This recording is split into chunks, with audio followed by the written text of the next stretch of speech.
காலை உணவுக்கு 1 மணி நேரத்துக்கு முன்னம் ஆவாரம்பூ டீயும், அதேமாரி இரவு உணவுக்கு 1 மணி நேரத்துக்கு முன்னம் ஆவாரம்பூ டீயும் வந்து குடுத்து ரிசர்ச் பண்ணியிருக்காங்க. ஓகே. இன்சுலின்ட அந்த அதாவது பீட்டா செல்ஸ்கள் தான் எங்க இன்சுலின் ரெசிஸ்டன்ட்ட தூண்டுற. அதுகள் வந்து இன்சுலின்ட சென்சிட்டிவிட்டியையும், அதின்ட செக்ரீஷன் அது சுரக்கிற அளவையும், அதின்ட உணர்திறனையும் கூட்டுது.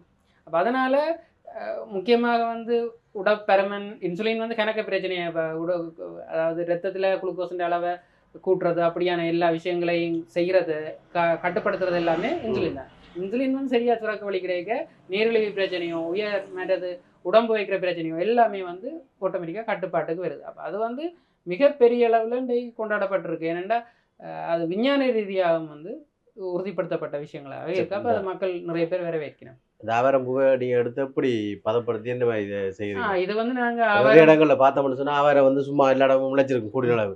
ஒரு அளவு நான் கார்நகரில் இந்த களபூமி ரோட் சைடில் நிறைய பார்த்துருக்கேன். ரோடால் போய்க்கலாம் அது நிறைய இடங்கள் எக்கட ஒரு இருக்கேன் காடுகள் பற்றியில் நிற்கிது. இது தெரியாமல் இருக்குங்க சில பேருக்கு. அடுத்து எப்படி செய்து சாப்பிடலாம்னு சொல்லி சில பேருக்கு என்ன மரமண்டே தெரியாது. இப்போதைய பிள்ளைகளுக்கு சில பேருக்கு இந்த மரமண்டே தெரியாது. அதை எப்படி எடுத்து என்ன மாதிரி செய்து என்ன மாதிரி சாப்பிடுவோம்? இந்த ஆவாரையிலையும் 2 விதமான ஆக்கள் இருக்கணும். ஒன்று நிலா ஆவாரை இருக்குது, பொண்ணு ஆவாரைன்னு சொல்லுவாங்க. இந்த நிலா ஆவாரை வந்து பெரிய இலையாக இருக்குது, கிளிசீரியாண்ட இலை மாதிரி இருக்குது. இதில் பொன்னாவாரைன்றது புளியம் இலை மாதிரியான சின்ன இலையா.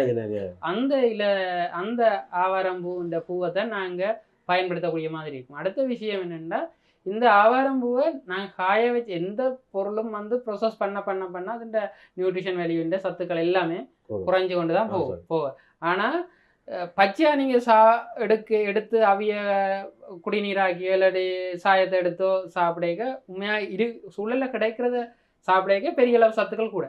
மற்றது இதை வந்து நாங்கள் சோல் ட்ரையரில் போட்டு அதை பிறகு காய வச்சு அதை மொய்ஸ்டர் கண்டென்ட் பார்த்துட்டு அதை வந்து பொட்டல் பண்ணுறோம். பொட்டல் பண்ணி தான் நாங்கள் அதை ஒரு பொத்தில் என்ன விலை கொடுக்குறீங்க? இப்போ எத்தனை கிராம் இருக்கு ஒரு போட்டு? ஒரு 15 கிராம் வந்து 600 ரூபாய்க்கிட்ட. 600 ரூபா கிட்ட காஞ்ச வெளிநாடுகளில் ஏற்றுமதி ஆகுது அவங்களோட ப்ராடக்ட்டுகளுக்கு? இல்லை, இப்போ இது நாங்கள் இன்னுமே நாங்கள் வெளிநாட்டுக்கு ஒரு போன வருஷத்துக்கு முதல் வருஷம் செய்தது பெரிய அளவில். போன வருஷம் நாங்கள் நிப்பாட்டிட்ட வேண்டாம். உள்ளூரில் வந்து அவ்வளோ தேவை இருக்குது. வெளிநாட்டுக்கு ஏற்றுமதி செய்யக்கூடிய மாதிரி இல்லை, கஷ்டம் அவ்வளோ தேவை இருக்குது. ஏனென்னா 4 ஒரு பங்கு வந்து டயபெட்டிக்கார் அவைக்கு வந்து உணவு தான் சரியானது.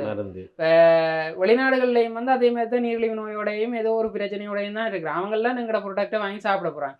நான் இங்கே உள்ளூரில் வந்து அதுக்கான தேவை கூடிக்கொண்டு வருது.